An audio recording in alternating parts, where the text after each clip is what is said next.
putting an end to identity politics. This is the Kevin Jackson Radio Show. They don't know how you get Alzheimer's. That's what frightens me. They have no idea. A lot of theories, nothing definitive. Alzheimer's would be a lot easier to prevent and avoid if you could just catch it like an STD. But it's not that easy. You're not going to hear somebody go, hey, watch out for Kathy. Pretty sure she got Alzheimer's.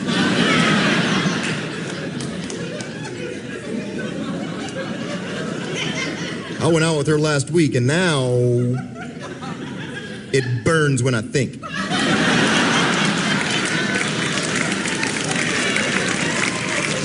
There you go. There you go.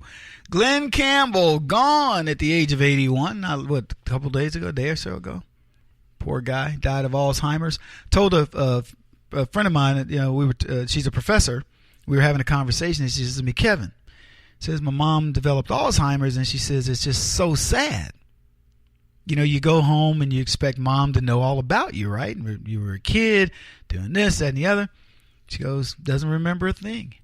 And I said, I was telling her about my uncle and aunt. I said, it's funny, my uncle and aunt both had a form of dementia, Alzheimer's, and or something, and they remembered little things, from when I was a kid, and they remembered things about their childhood, but they can't. She goes, yes, for my mom, she can remember things about her childhood, but she doesn't remember. There's big gaps in her life. And she says, but here's the irony. She said, my mother's lived 10 years beyond her expected time frame because they had diagnosed her to die earlier because her anxiety level dropped to such a degree that it was like, psst, no worries. Couldn't remember what to be worried about. I watched the thing on short-term memory loss. People that cannot remember longer than a few seconds. Try to be a student or try to learn something and you can't remember longer than a few seconds. I think that sometimes when I play piano, I'm like, somebody will teach me a chord. I'm like, woohoo. And then 3 days later, I'm like, hey, Billy, could you teach me that chord again? We all have some sort of memory issue. And you can train yourself to think differently. The brain is so cool, man. You can restructure it. Look at work by Dr. Amen. Looks like Amen. Dr. Amen, that's the way to pronounce his name. The brain is I think the only organ outside of the skin that rebuilds itself like the brain reconstitutes. You have a brand new brain every 90 days or so. It's something like that. Brand new, reformed, rethinking how those things come together. And I'm sure it's like anything else. It's like your skin. Once you get to a certain age, your skin doesn't have the elasticity that it had. Your brain doesn't either. But you know how you can help with that elasticity in your skin? You work out. And your brain's the same way. I love how comedians take something that's tragic and they make it into something funny.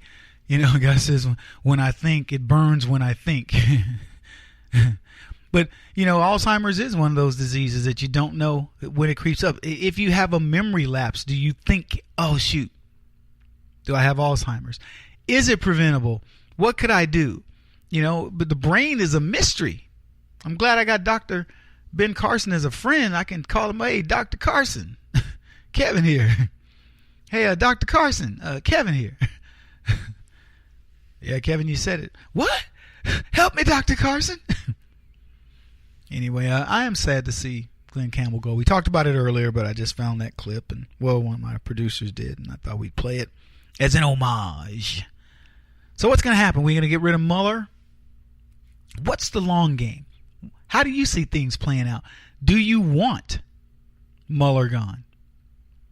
If you could write the script of what happens in the next 6 months, is Hillary Clinton in jail? Is Barack Obama on the run? Is Loretta Lynch in jail? Is Bill Clinton in jail? Is the Clinton Foundation shut down? What about the lobbyists and the people who don't care about your interest in government? Have we drained the swamp in 6 months? Will we have? Should we be allowing lobbyists for even the gun lobby, the tax lobby? Should we allow these people in if they aren't doing the will of the people? For example, I don't care about the gun lobby. I love the NRA in the sense that they fight for Second Amendment rights. But the funny thing about it is, why do you have to fight for a right that's already our God-given right of protection and it's been ordained by the Constitution in the form of the Second Amendment, why do we need these guys fighting for us? I mean, you want to have an organization that says, I support the Second Amendment, congratulations, and charge your fees and go teach people about proper gun etiquette, and et cetera, and push for things that get your thing out there, that grow your business. You got no argument from me. I'm happy to see you do it. I'd like all the amendments. I want somebody fighting for the 14th Amendment, for the sovereignty of the citizen. You know, why do we need that 14th Amendment? The slavery things are over. Let's just get rid of 14 and just say, okay, it's run its course. It was written for slaves. It's being used to abuse us. I want to see things change. I want to see things make a difference. Ask me what I want in 6 months. I'll tell you, I want all those people I said in jail. I want the criminals who are being complicit in doing it. I'm talking about the lobbyists and the various politicians who are doing these things against us. I want them all in jail. And I want a government back that's responsible to us. And then I want us working on real problems. See, we as conservatives have to get off of our high horses. Let me say that again. We have to get off of our high horses. And we've got to get out there in the community, and we've got to do something. We've got to show people that we're more than just talk. See, that's what you like about Donald Trump right now. You look back at this guy who you kind of blown off, and you're finding out he's not just talk. And I'm going to give you a little tidbit. I'm going to look around, make sure nobody else is listening, okay? Here's another little tidbit for you. You like people like that. You like people that aren't just talk. Doesn't it surprise you? I had some kids come over to help me move furniture in. And you know what those two boys did? They didn't come over here and watch. They didn't come over here and talk. We got inside of a truck that had to be 120 degrees. It was 105 outside. And we moved boxes. Some of those boxes were 70 pounds. It was like hay bundles. And we slung it, man. And these kids were sweating. I'd only met one of them 3 times, and the first time I met the other kid. He's a Mormon. And his dad is a huge fan of mine, and he told him, you go over and help Mr. Jackson. And the kid came over, and he worked his butt off. And I was like, I didn't have to say a word. What's next, Mr. Jackson? What else you need me to do? I was impressed. Yeah. Now, don't misunderstand me. We can be impressed. Everybody can work, and we go, okay, work is the norm. But then there's some people that go above and beyond. But we're at a point where we're impressed if you just want to work. You don't have to be good. It's almost like, hey, he sucks at his job, but he shows up every day. I love it. So what do you want to see happen? You got the world by the string right now, folks. Donald Trump's president. He's getting everybody in order. I've already talked to you about what he's doing with Richard Blumenthal.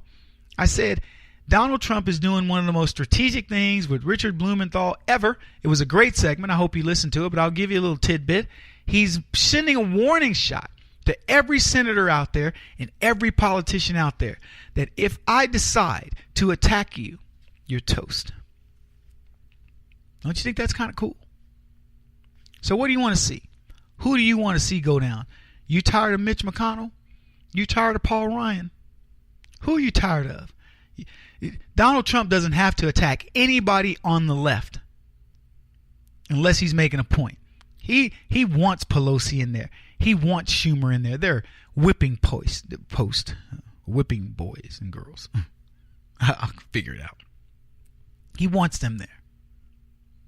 And what he wants to do with Paul Ryan and Mitch McConnell and others is to say, look, guys, you're Congress, and I need you, but you better straighten out. So what do you want to see?